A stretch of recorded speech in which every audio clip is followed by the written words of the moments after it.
有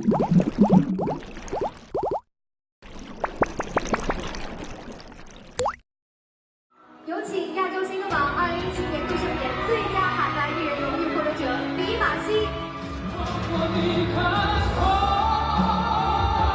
Сен дауыс көлемің қанша октава аласың деп.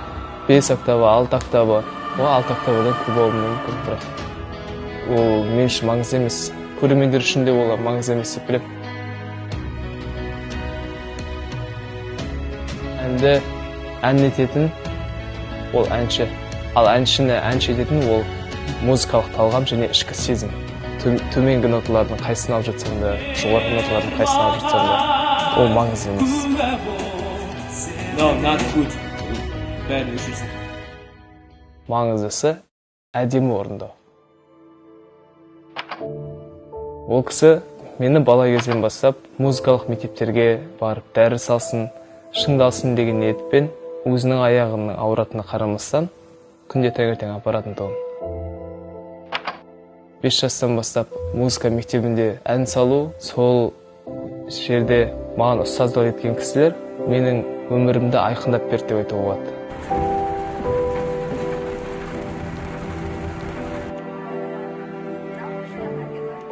Бүкіл жерде адамгершілік болу керек. Рухани құндылығымызды жоғалтпауымыз керек. Бүкіл жерде. Тіпті сіз әнші болыңыз, әртіс болыңыз, немесе басқа болыңыз, мұғалім болыңыз, дәрігер болыңыз. Барлық жерде елге сыйлы, тәкаппар болмайтындай. Мен өз ойым солай. Әр адам жақсы сөз естігісі келеді. Сен тамашасың, сен жақсысың, сен таланттысың, сен әдемі деп жатсаң, ал әнші адам үшін ол әлбетте екесе талап етілетіндігін деп ойлаймын. Өйткені осы сөздерді ести отырып, адам шығармашылық бағытта бір тағы да екінші демі ашылып, қанат бітіп тағы да. Одан сайын шындыға түседі.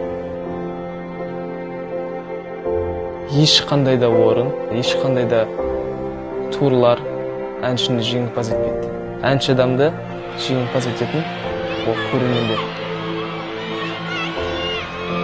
Жеңіске жетіп, қазақ дейтін ұлттың мәдениеті осындай деп паш еткім келді. Сол себептен біздің қолымыздан келгені сол ән айту.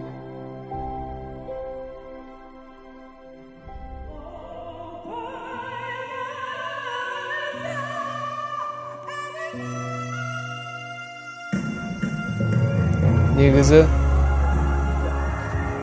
мен шоу-бизнес дегенді ұнатпаймын деп ойлайсың. Әртіс адам ол теледидар алдында отырған кісілер үшін үлгі тұтатын адам. Олар әндерімізді ұнатады. Әндерімізді ұнатқаннан кейін ұқсағысы келеді, еліктейді әртіске. Сол жерінде тәрбиелік мәні болатындай нәрсе істеуге ұмтылу керек деп ойлаймын мен өзім. Ішкі жан дүниемдегі оларға деген сезімімді, оларға деген ыстық махаббатымды, ықыласымды қазіргі таңда тек қана әнмен ғана жеткізе алғым болды. Қазақ тілінен аударып алатын сөздерімді кейбірінің қалай айтылатынын білмеймін. Сол себептен осындай кездерде кішкене қапаланатыным бар. Бірақ нәрсе айтқым келеді. Сіздерге деген менің махаббатымды ешкім тартып ала алмайды. Және де сіздер бар жерде сахнаның төрінде Димаш болады.